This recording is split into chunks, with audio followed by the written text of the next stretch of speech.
ভোটারবিহীন লোক দেখানো নির্বাচনে সরকার গঠন করে ১৫.৫ বছর ক্ষমতায় ছিলেন শেখ হাসিনা। এসব নির্বাচনে ছিল না সব দলের অংশগ্রহণ, ছিল না গণতন্ত্রের উপস্থিতি।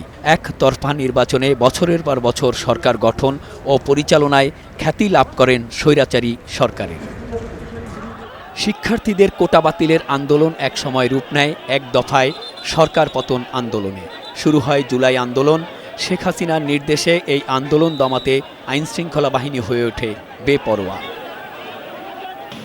গণহত্যার দায়ে আন্তর্জাতিক অপরাধ ট্রাইব্যুনালে দায়ের হওয়া মামলা ও শেখ হাসিনা সরকারের দায়ের করা গায়েবী মামলা বাতিলের বিষয়ে অগ্রগতি জানাতে মঙ্গলবার সচিবালয়ে এক সংবাদ সম্মেলনে আইন উপদেষ্টা ড.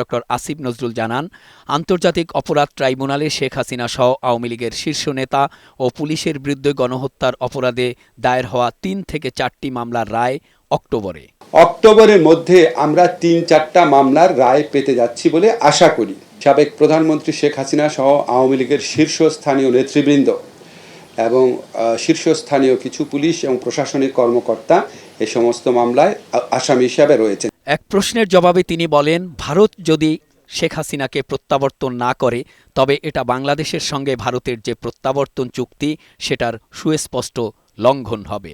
তারা শেখ হাসিনাকে আশ্রয় দিয়ে তাকে অবাধে বাংলাদেশ সম্পর্কে উৎসাহমূলক, উস্কানিমূলক, বিভ্রান্তিকর কথাবার্তা বলতে দিয়ে তারা বরং বাংলাদেশে অস্থিতিশীলতা তৈরির যে প্রচেষ্টা করছে, তাতে আমাদের কাছে মনে হয় না এই আইনটা গুড ফেইথে বা সরল বিশ্বাসে এই আইনটা প্রতিপালন করার ইচ্ছা তাদের রয়েছে।